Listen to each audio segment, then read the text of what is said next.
আসসালামু আলাইকুম। আমরা সবাই ভালো আছি, আনন্দে আছি, আল্লাহর কেয়ারে আছি।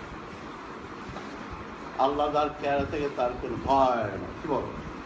এবং শয়তানের চক্রান্ত অবশ্যই দুর্বল। ইন্না কাইদা শাইতান কানা দাইফা।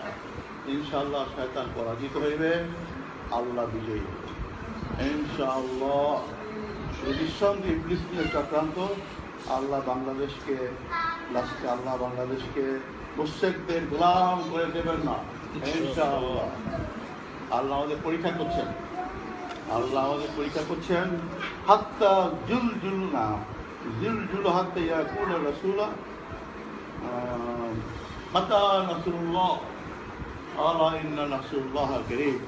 রায় রাখ পর্যন্ত জুলজুল ভাব ছিল না, রায় হওয়ার পর জুলজুল ভাব চলে আসছে। এখন আল্লাহ সাহায্য ইনশাআল্লাহ। নিঃসন্দেহে ইহা একটি শয়তানের চক্রান্ত এবং শয়তানের চক্রান্ত পরাজিত হবেই। আল্লাহ বাংলাদেশের 16 কোটি মানুষকে মুশরিকদের হাওলা করবেন না ইনশাআল্লাহ।